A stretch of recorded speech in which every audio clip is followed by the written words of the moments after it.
On Thanksgiving, my millionaire son said, "Did you like the apartment I gave you last month?"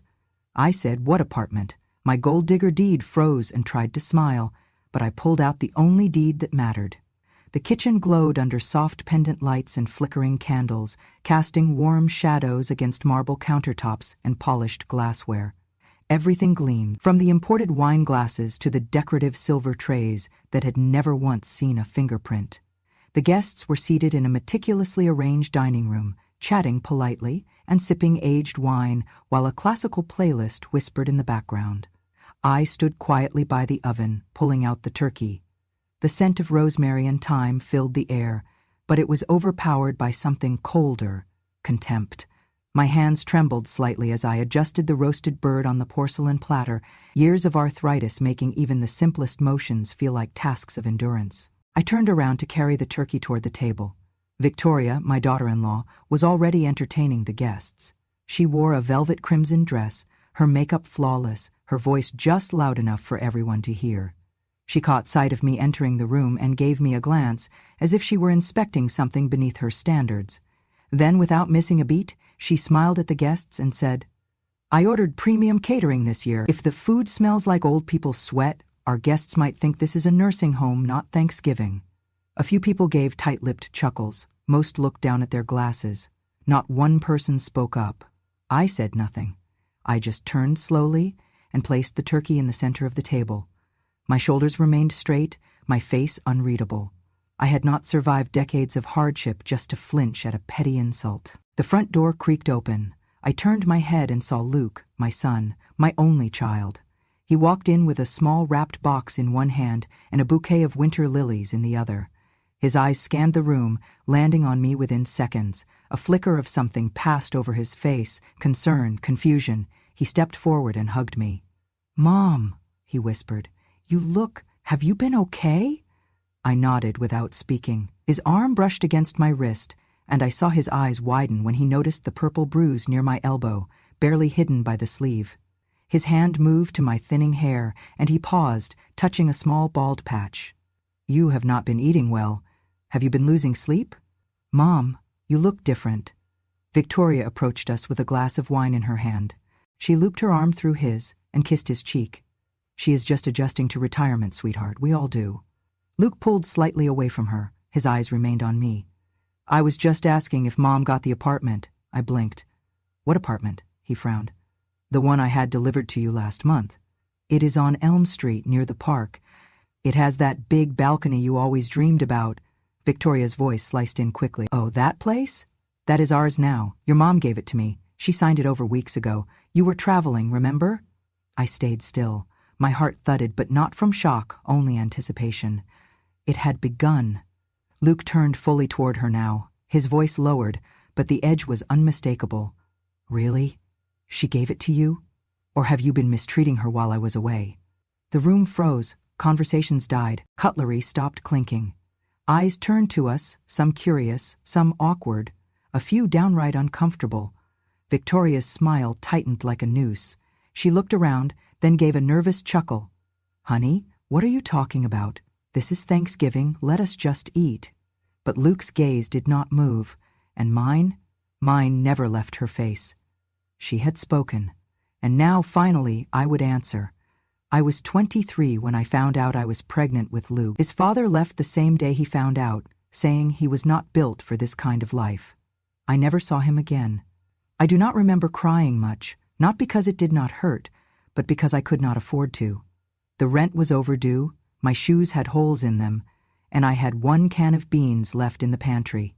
Life was not cruel, it was simply indifferent. Raising Luke alone was not easy, but it gave my life a shape. Every decision I made after that was for him. I worked as a janitor during the night and as a cashier during the day. I never went to sleep without checking on him, even when I was too tired to keep my eyes open.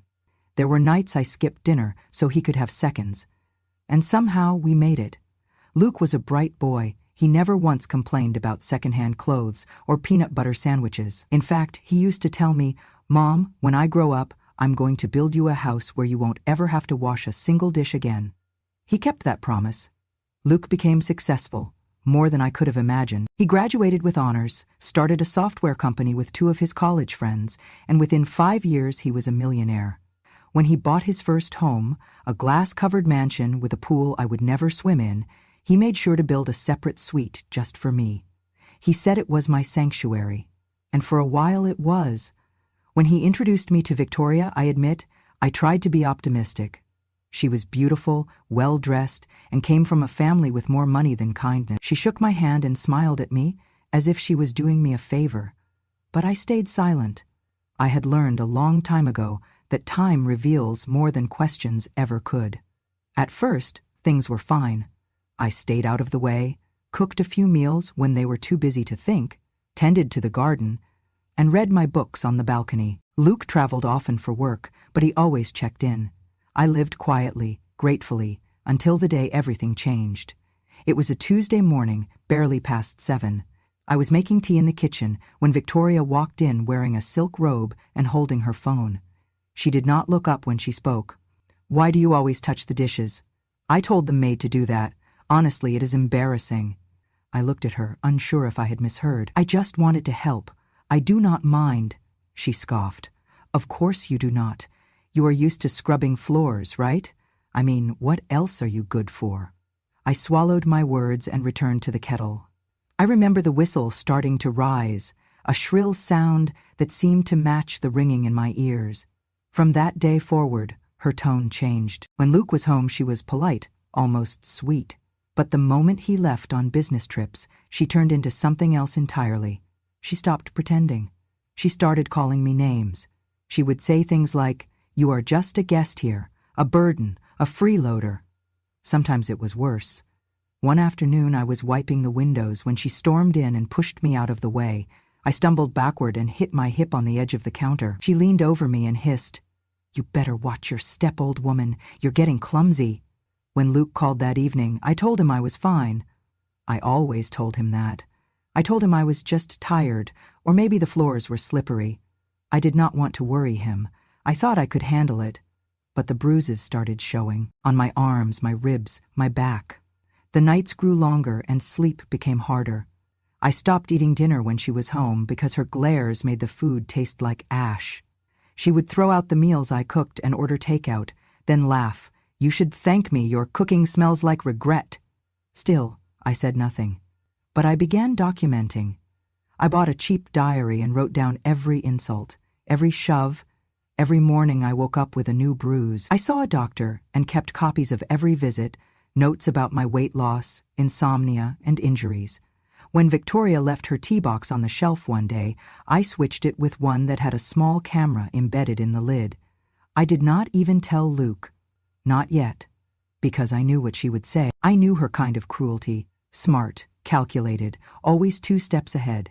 And sure enough, one evening, after she grabbed me by the arm hard enough to leave marks, she sat across from me and said, "Try telling anyone. I'll say you're confused, delusional. You're old. People expect you to forget things. No one will believe you." I did not reply. I just nodded and took my tea back to the suite. That night, I cried into my pillow for the first time in years.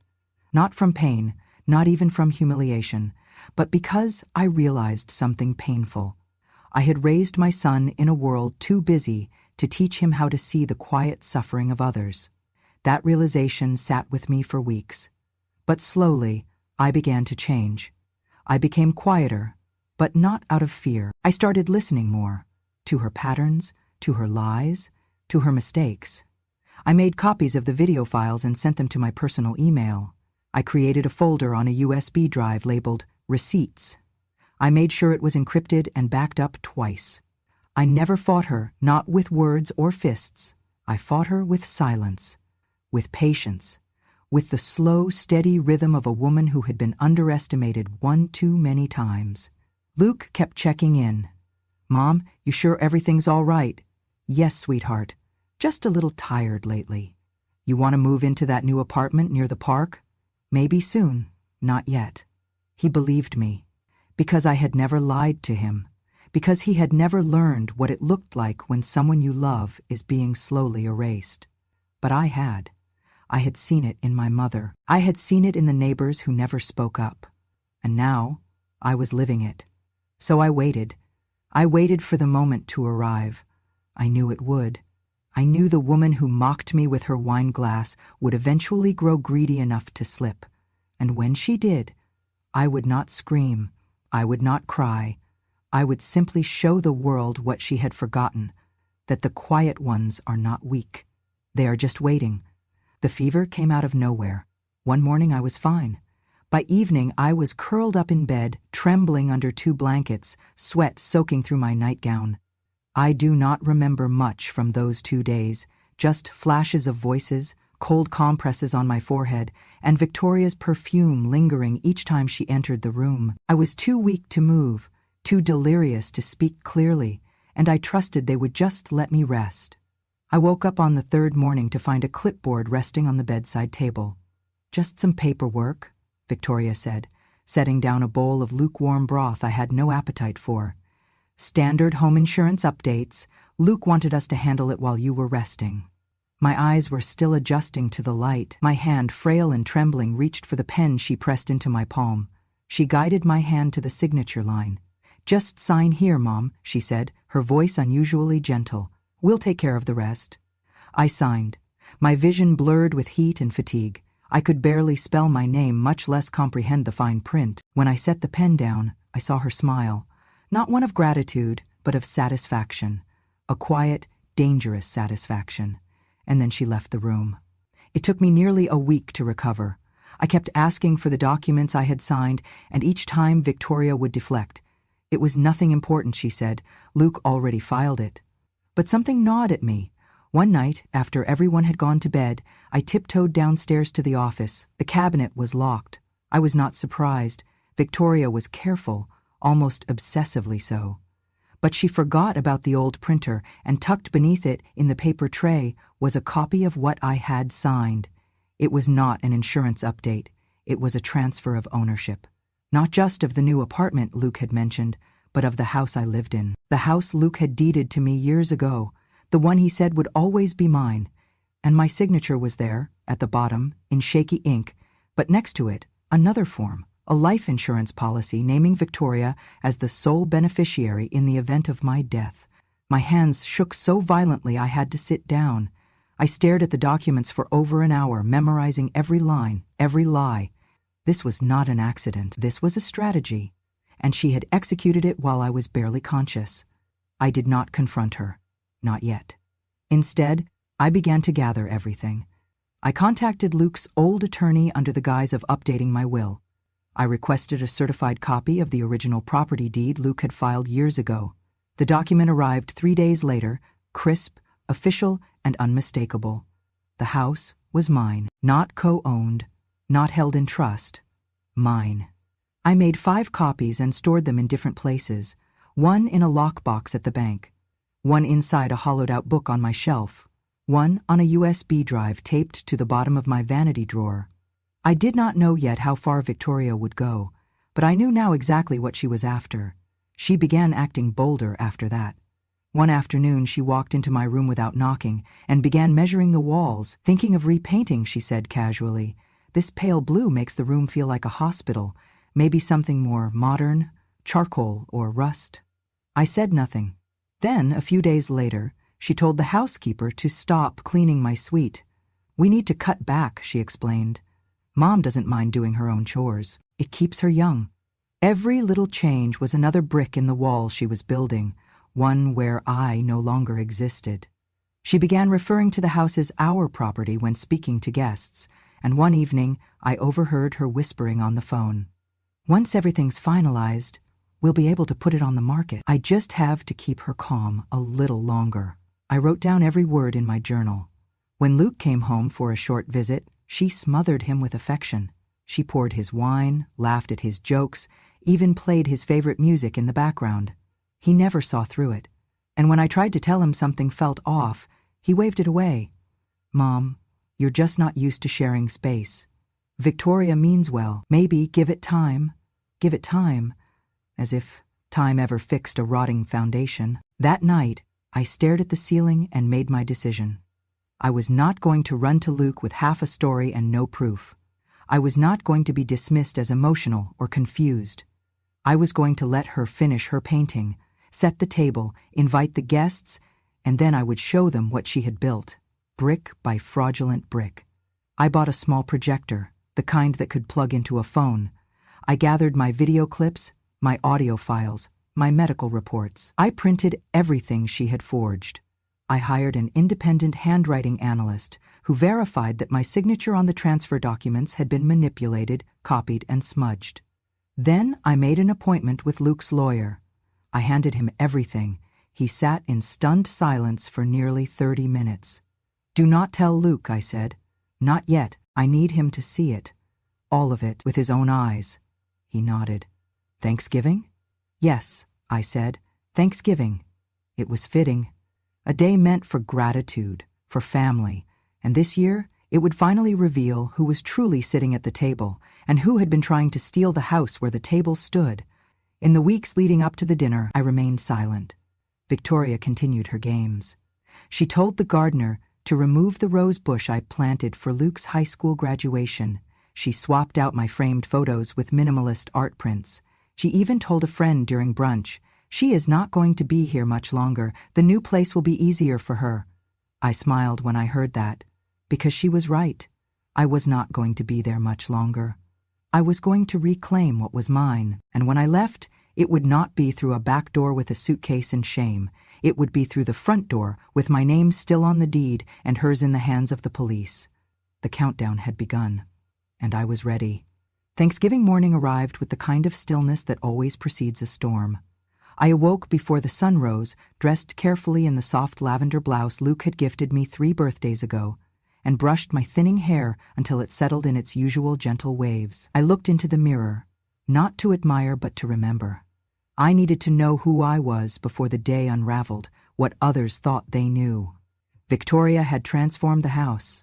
Every candle was lit, every piece of silver polished. She had arranged the dining room like a photo shoot for a luxury magazine, cranberry linens, gold-trimmed china, and place cards with calligraphy so perfect it looked printed.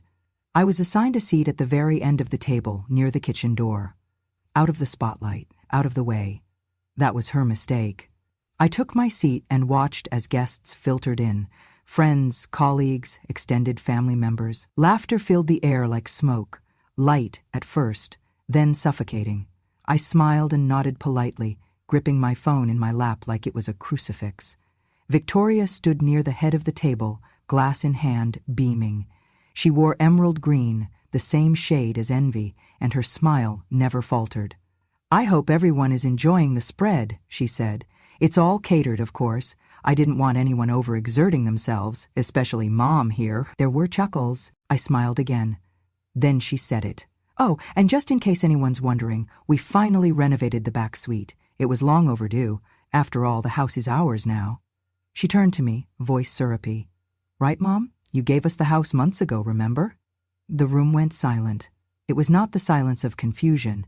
It was the silence of expectation, everyone waiting for the old woman to nod, to smile vacantly, to confirm the story and pass back into irrelevance. I placed my napkin on the table and rose slowly. My joints creaked, but my voice did not. "That's funny," I said softly, "because I do not recall giving anything away. Not the house, not my dignity, not even my silence." Victoria laughed nervously. "Mom, come on. Let's not turn this into drama. Maybe you're confused." I held up my phone. One button, that was all it took. The screen above the fireplace flickered to life. Luke had upgraded it last year, a smart TV connected to the cloud. I had practiced the sync 3 times. It worked flawlessly. The video played. Victoria's voice, unmistakable.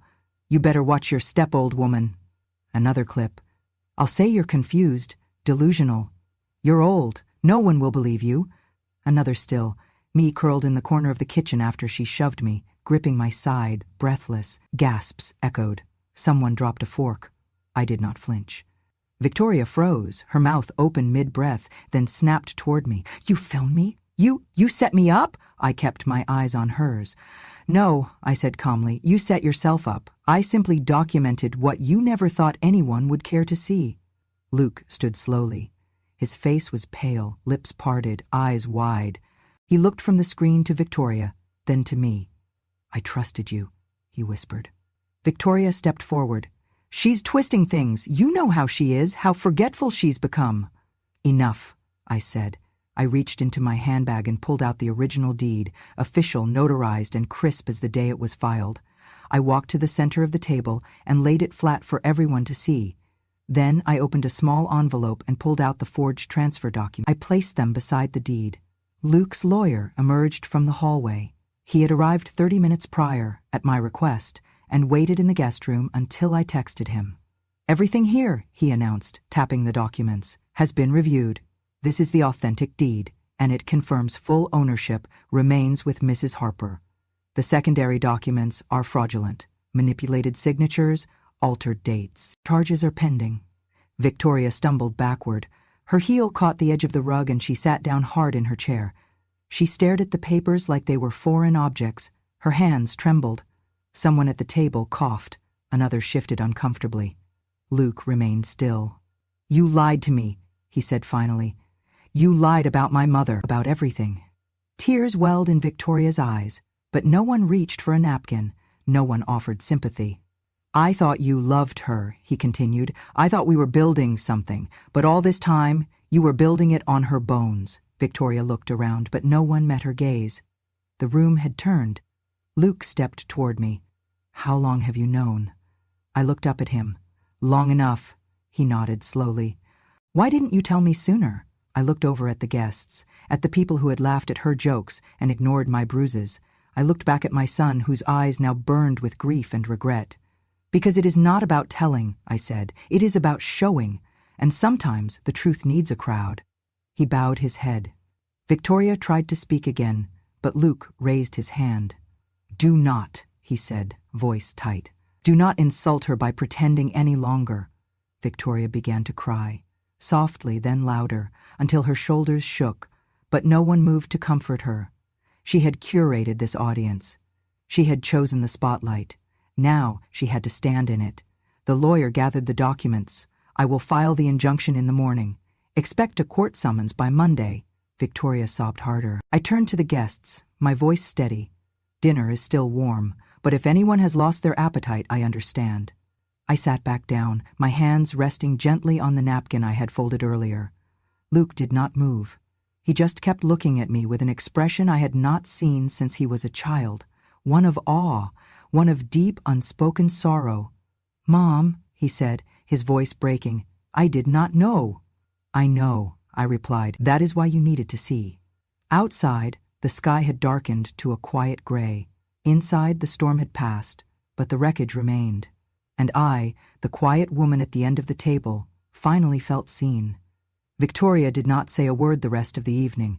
She sat rigid in her chair, mascara streaking down her face, as guests whispered and gathered their coats. Some left in silence, others offered quiet apologies they had no right to give.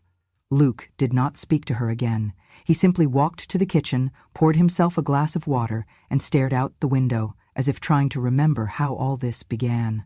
The next morning, I awoke to find the house eerily still, no clinking dishes, no humming from Victoria, no staff bustling about, just the morning light stretching across the floorboards, cutting through the dust she had never noticed because she never cared.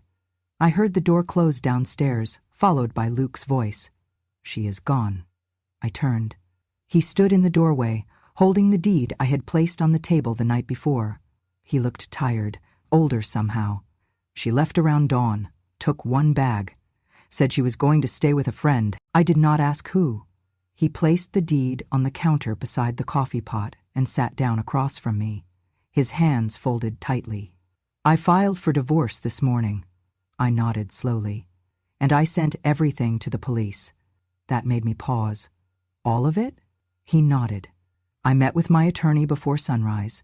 We submitted the forged documents, the videos, the audio files. They're contacting the DA now." I exhaled, the weight of months or years finally lifting from my chest. By noon, it was official. An officer arrived quietly, dressed in plain clothes, and handed me a copy of the report. 4 charges: forgery of notarized documents, elder abuse, property fraud, coercion of a dependent adult. The words looked sterile on paper, but they held decades of weight. I signed my statement. I told them everything. I handed over every journal entry, every doctor's note, every time-stamped bruise I had kept buried in the pages of silence. Victoria was arrested that evening. She screamed as they led her out of the spa resort she had checked into, claiming she was being framed, that I had manipulated everyone. But the evidence spoke louder than her sobs. Luke was not there when it happened. He did not want to see her face again. Instead, he came home and found me sitting in the garden, trimming the dead roses she had once ordered ripped out. He knelt beside me. Not sat. Knelt. His hands shook as he reached for mine. "Mom," he said, voice barely audible. I do not know how I let it go so far. I looked at him, my only child, my boy with the scraped knees and oversized glasses, my son who once made a Mother's Day card out of macaroni and tape, my son who now sat beside me, a man fractured by guilt. "I wanted to believe she loved me," he said. "I wanted to believe I had chosen right, and when you started pulling away I thought it was just aging. I did not want to see." I touched his cheek. "You saw," I whispered. "When it mattered, you saw." He bowed his head and began to cry, not like a child, but like a man unraveling. "You gave up everything for me. Worked 2 jobs, skipped meals, missed birthdays, for me. And I let her turn this house into a prison for you." "Luke, no," he interrupted, kneeling straighter now. "Please, let me say it." I waited. "I am sorry," he whispered, "for every time I left you here alone, for every time I believed her instead of asking you, for every bruise I did not see, every moment I made you feel invisible. I am sorry."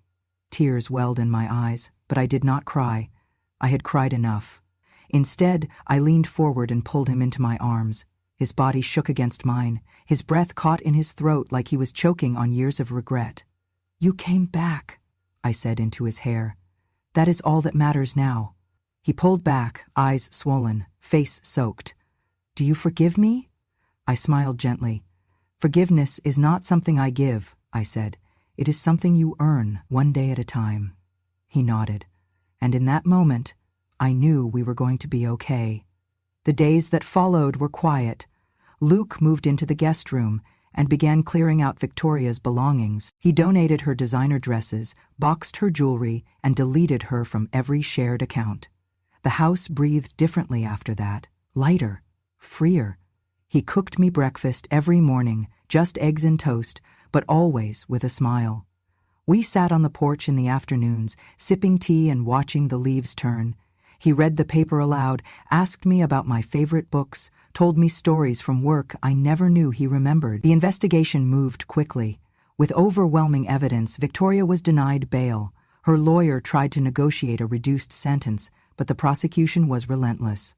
Elder abuse had become a hot-button issue, and the district attorney wanted to make an example. Luke testified, so did I. In court, Victoria barely looked at me. She wore a gray suit and flat shoes, her hair pulled back in a severe bun. Her voice trembled as she tried to explain herself, to paint herself as overwhelmed, misunderstood. But the videos played, the audio echoed, and the truth stood taller than any excuse. She was convicted on all counts. Sentenced to 2 years in county jail and 3 years supervised release. Mandatory counseling, community service in elder care facilities.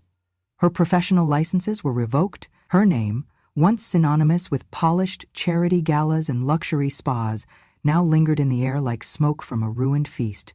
But none of that mattered as much as the night Luke came home from the final hearing. He walked into the living room, set down his keys, and found me knitting on the sofa. "She's gone," he said simply. I looked up. "For good this time?" He nodded. We said nothing more. Because justice, once delivered, does not shout. It settles, it breathes, and it begins the work of healing. That night, he made dinner. Nothing fancy, just grilled cheese and tomato soup. We ate on the couch, the way we used to before his life became silk ties and corporate dinners. He looked at me with eyes that no longer carried shame. "Thank you, Mom," he said quietly. "For what?" "For waiting, for surviving, for being stronger than I deserved." I reached for his hand. "We all break," I said. "But not all of us get to put the pieces back together." And we sat there in the flickering glow of the fireplace, the storm behind us, the road ahead still long but finally ours to walk together. 2 years later, the house smelled of cinnamon and clean linen. The floors creaked like they always had, but now the sound carried no tension, just memory. The kitchen light was warm, not watchful. The rooms had air again. I stood by the window, watching Ethan, a cute golden retriever, chase a falling leaf in the yard. He shouted something about dragons. Tom followed, clutching a green scarf I had knitted him for courage, not warmth. Luke had moved out 6 months after the trial ended. He said it was time to breathe, to start again, and I understood. But he never left my life. He called every evening, stopped by every Sunday. And then, one day, he brought someone with him. Her name was Lena. She was soft-spoken, with eyes that looked directly at you, not through you, and hands that never reached for anything without purpose. A nurse by trade, a daughter by soul. They met when Luke had a panic attack at the hospital during one of my checkups. She sat with him for 45 minutes, just holding a paper cup of water and breathing with him. He said he fell in love before the water went cold. I liked her the moment she took off her shoes before stepping onto my porch. She walked into my kitchen, asked if I wanted help with tea, and when I said no, she sat down and started folding napkins. That was the beginning. A year later, they were married in a small ceremony beneath a sycamore tree in my backyard. Just 15 people. No photographers, just hands held and vows whispered. Luke wore his late father's watch. Lena wore no makeup, just a pale blue dress and a white gardenia in her hair. She moved in a month after the wedding. I remember the first day she brought her things, books mostly, a few boxes of folded sweaters, and a small wooden box filled with old letters. That evening we sat on the porch swing. The sky was gold and forgiving. She turned to me and said, "I lost my mother when I was 6, cancer. My father never remarried. I grew up with silence and cereal for dinner, but I always dreamed of having a mother again. If you're willing, if you're okay with it, may I call you Mom?" I stared at her, heart clenched, not from fear, but from something almost too big to name. She reached for my hand. "I will take care of you," she said, "the way you took care of Luke. That's a promise." And just like that, I became Mom again. We found a rhythm. She made soup from scratch. I taught her how to knit. Luke started building shelves in the garage and swore under his breath when the hammer slipped. We had a real home. One evening I sat with a cup of chamomile in my favorite chair, watching them dance slowly in the living room. No music, just the quiet shuffle of socks and soft laughter. It hit me then. The silence in the house was no longer dangerous. It was tender. Lena would check my blood pressure twice a week, just to be sure. Luke replaced all the old locks and said, "Not for protection, Mom, just for peace of mind."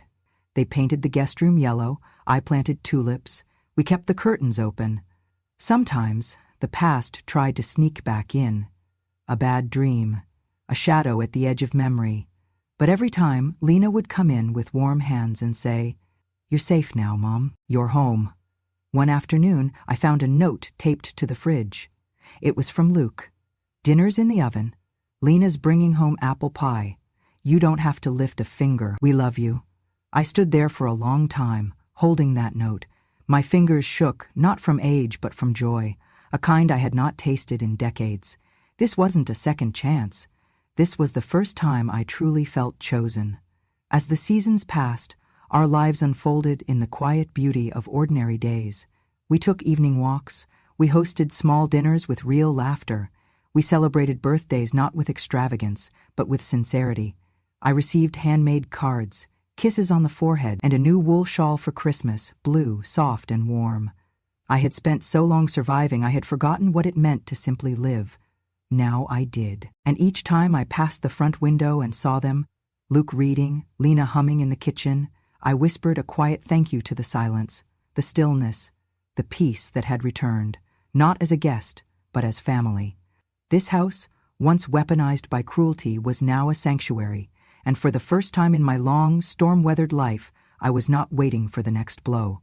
I was waiting for the tea to steep, for the garden to bloom, for the people I loved to come home, and they always did. It started with a letter. Just a few lines, scribbled in uneven handwriting, slipped under my front door one crisp autumn morning. I saw your story on the news. I thought I was the only one. Thank you for speaking. No return address. No name, just those words. Then came another and another and another. Women in their 70s. Men in their 80s. People forgotten by their families. Ignored by the system. Silenced by fear. Some lived alone. Some with relatives who wore smiles in public and malice behind closed doors. I had lived that silence, so I knew how loud it truly was. That winter, with Luke and Lena's support, I started something I never imagined I would at my age, a local support group for elder abuse victims. We met in the basement of the library every Thursday afternoon, just 6 of us at first, then 10, then 30. I called it the Hearth, because every home should be warm, and every person deserves to feel safe in their own home. We began by sharing stories, quietly, cautiously. Some cried, some did not. All carried scars, some visible, some deeper. We invited social workers, we brought in legal aid, doctors volunteered to run free clinics, a retired judge offered guidance on protection orders. For the first time, people listened to us, not because we were old, but because we were brave. The Hearth became more than a room. It became a lifeline. One afternoon, I stood at the podium during a community event, palm steady, voice sure. Silence only makes them stronger, I said, scanning the crowd. But when one voice speaks, it gives others permission to rise. Every elder deserves dignity, safety, and recognition. We are not burdens. We are witnesses. We carry histories, and we are not done yet. The applause wasn't thunderous, but it was real. We hosted our first Thanksgiving gathering the following year. Not a feast, a forum. We held it in the town hall. Folded chairs, pumpkin pie from the bakery, a banner that said, "Home is where justice begins." People came. Luke stood beside me, holding Tom's hand, his and Lena's new son. Ethan, their golden retriever, wore a little bandana with our organization's name. Lena handed out mugs of cider with quiet joy. Survivors brought their grandchildren. Neighbors stopped by with casseroles and stories. I looked around that room and saw more than healing. I saw revolution. Wrapped in quilts, wearing bifocals, holding hands. We were not there to complain. We were there to reclaim. At one point, a woman stood up, her voice thin but firm. I left my daughter's house 2 weeks ago. She said I was useless, that I was lucky to have a roof at all. But last night, I slept under a different roof. My own, paid for by me, and this morning I made my own tea, and I did not flinch when the kettle whistled. Tears rolled down my cheeks before I realized it. Because that was the kind of justice I had come to believe in, not always courtrooms and verdicts. But control returned, fear reversed, dignity restored. When the event ended, Tom climbed into my lap and whispered, "Grandma, are you a boss?" I smiled. Something like that.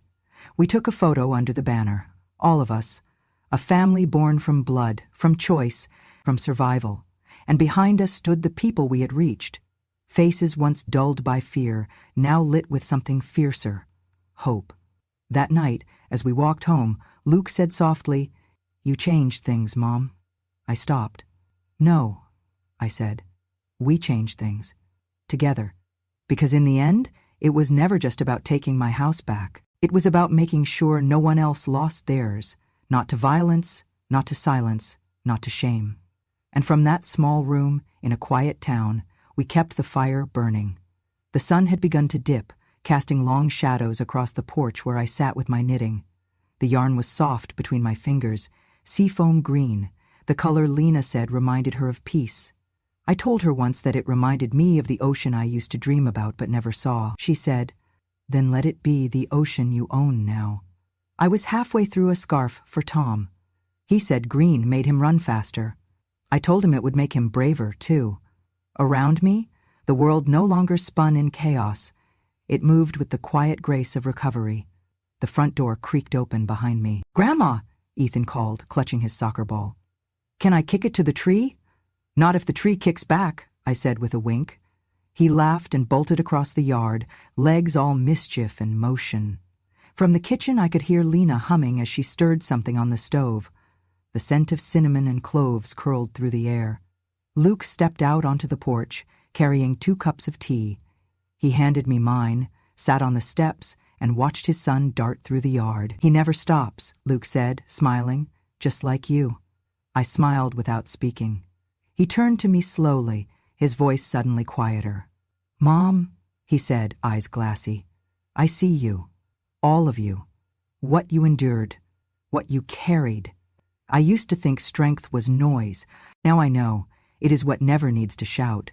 I reached over, touched his hand. It was calloused now, older, but the boy I raised was still inside, just steadier, more awake. We sat in silence. In the distance, church bells chimed 5 o'clock. The scarf grew longer in my lap. "They thought I did not see," I finally said, the words slow and steady, but I saw everything. I saw the lies in the way she touched my shoulder. I saw the disgust behind her smile. I saw the plan unfolding every time she made me feel small, but I said nothing, not because I was weak, but because the moment you speak too soon, they call it hysteria. The moment you speak too late, they call it regret. So I waited, until the truth was undeniable. Luke nodded, his throat tight. "And now?" he asked. "Now," I said, sipping my tea, "this house is a home again." Victoria had received 5 years probation and mandatory community service through a rehabilitation program that focused on elder care awareness. It was ironic, really, spending her mornings in the very nursing home she once mocked. A judge had ordered her to complete a re-education course, weekly therapy, and quarterly evaluations. The woman who once strutted in stilettos now wore sneakers and listened to seniors recount war stories. She sent a letter once, no apology, just words like, "I did not know I was hurting you, and I was under stress." I burned it before I finished reading. Some things do not deserve space, not even in memory. But I never wished her ill, only distance and silence. Our town knew, not in a scandalous way, but in that quiet, respectful way small communities remember, and remember they did, not just for the hurt, but for the rise. People stopped me in the grocery store to thank me for the hearth. Others sent donations. A former neighbor asked if I would speak at her retirement community. I did, and when I walked into that room, filled with wheelchairs and walkers and worried faces, I said simply, "I am not here because I am brave. I am here because I was finally believed." They clapped, slowly, then loudly, because we all knew the truth. Survival is not the end, being heard is. Now each morning, I water the plants in my kitchen, I tie my apron just right, I hum songs my mother used to sing. And I pour 2 cups of tea, one for me and one for whoever walks in first. Sometimes Lena, sometimes Luke, sometimes Ethan, who does not drink it but insists I add a sugar cube for fun. The other day, Tom sat beside me and said, "Grandma, when I grow up, I want to help people like you do." I told him, "Then you already are." Later that evening, we took another family photo on the porch. Same house, different hearts, no masks. I looked at the image afterward, Luke with his arm around Lena, Ethan with grass stains on his knees, Tom holding the scarf I made, and me, sitting in my rocking chair, eyes crinkled in a smile. No more secrets, no more bruises, only sunlight. The sky had turned a deep amber, the kind that makes you believe tomorrow will be kind. We watched the last rays stretch over the garden as the kettle whistled. This was not the ending I expected. It was better. Not louder, but truer, because the world had tried to erase me. They thought I was just a shadow in the corner, a name on a deed, a relic in someone else's story. But I was never background. I was the foundation. And now I sat in the house I had bought, protected, nearly lost, and finally reclaimed. This was not just shelter. It was sanctuary. Luke leaned in again, voice almost trembling. "Mom," he said, eyes soft, "you are the strongest person I have ever known." I smiled and looked at the scarf in my lap, then out toward the golden horizon. "Yes," I said softly, "and now it is time to rest." The wind rustled through the porch. The world did not cheer, it listened, and that was enough.